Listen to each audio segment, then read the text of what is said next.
Hi everyone, and welcome to this first video looking at myth and religion in the ancient Greek world. Now before I start by looking at sanctuaries and temples, I'm just going to go through how I'm doing this. And to do this I'm using this computer game called Assassin's Creed Odyssey, an absolutely amazing game. Lots of the historical experts worked on creating this, but it is a game and it does use creative license because they're piecing together things which are thousands of years old through the archaeological remains and the written sources. And so it's not 100% accurate, and where there are notable things we need changing, I will draw your attention to that. Now, looking at the temples, we're going to start in Athens. Now, Athens is in the region called Attica, and being a game, start off with, Athens has been made slightly larger than it was in ancient times. Now, we need to start things off by learning the basic features of a sanctuary. And to do this, we're going to use the altar of the 12 gods in Athens. And the first thing we need is a water supply to remove religious pollution. Now, you could be polluted for a number of reasons, and it wasn't simply about physically being dirty, it was also a kind of spiritual dirtiness. And this could be partly due to being in contact with childbirth, or being in contact with the dead, be it through murder or through being around a dead body. And certain pollution could be washed away. But you could also be polluted for a number of other reasons, and some of these may mean that you need to stay away from a sanctuary for a number of days.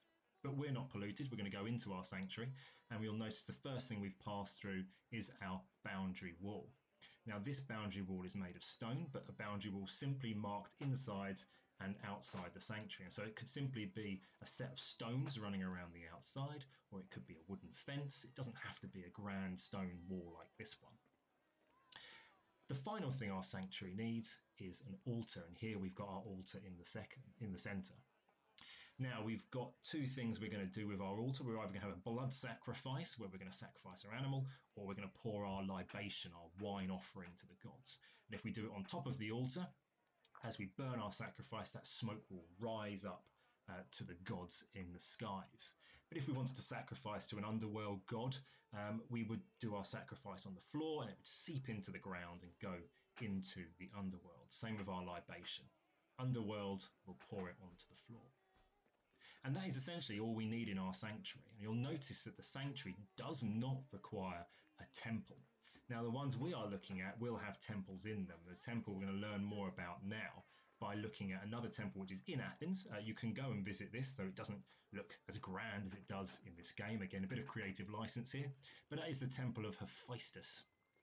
And we're going to use this to learn about the functions and basic structure of our temple in Greek religion. Now, before we go into the temple itself, we're going to approach it via the altar to our left to make the very important point that the altar is outside the temple. It is not inside the temple. There are a couple of reasons for this. Firstly, our sacrifice or our libation, when we pour that wine or we burn that meat, the smoke needs to rise up as an offering to the gods.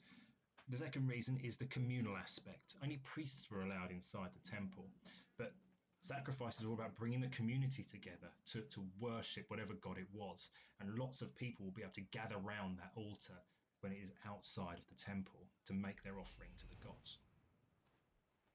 Now, before we go into the temple itself, we're going to have a little fly around and look at some of the key structural and decorative features from the outside. And the first key one is that the temple is rectangular, and the vast majority of Greek temples were rectangular, and the ones we will study are all rectangular.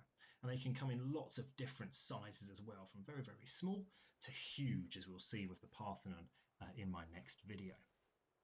Second thing you may notice looking at this video, but you'll see from this plan, is that there are two doorways. There's one at the east end, which is our main entrance to the temple, but there's also a doorway at the back as well, and that was to another room, which we're going to learn about in just a second. So we've got two doorways, one at the front and one at the back. Finally, colour. A bit of creative license. We don't know if this temple had these specific colours, but we do know that Greek temples and their statues were highly decorated, very, very colourful. They were not the pristine kind of white marble we see in museums today. They were very, very colourful. Right, now we need to go and look in the temple itself. And the first room that we come up to is called our pronaos. Pronaos meaning in front of the naos, in front of the room. And it's simply our entrance way. Here we've got paints and paintings on the wall, creative license. We don't know if these were necessarily there, but the main point is that it was highly decorated and colourful, welcoming you in to the main room, which was our house for the god on earth. So let's go and have a look there. And this was called our naos, or some sources call it the Keller. And as I said, this is where our god would live when they came down to earth. Again, highly decorated. Did this temple have these statues in it? We don't know, probably not. But what it does have, we can see at the far end, is a cult statue. Now, if this is Hephaestus' temple, that cult statue will be of Hephaestus. And these could be made of many different materials. It could be simply made of wood, it could be stone, marble, or it could be more precious materials, like we will see with the Parthenon, like gold and ivory. And at the base of this statue, again, there's a chest. It doesn't have to be a chest, but you would leave offerings to the gods. They may be gold, it might be animal skins, but it may be something more specific to that god. So it could be some tools if this is Hephaestus, which would make an offering. Now, as we go out, you can see this light shining in. Greek temples were orientated east to west.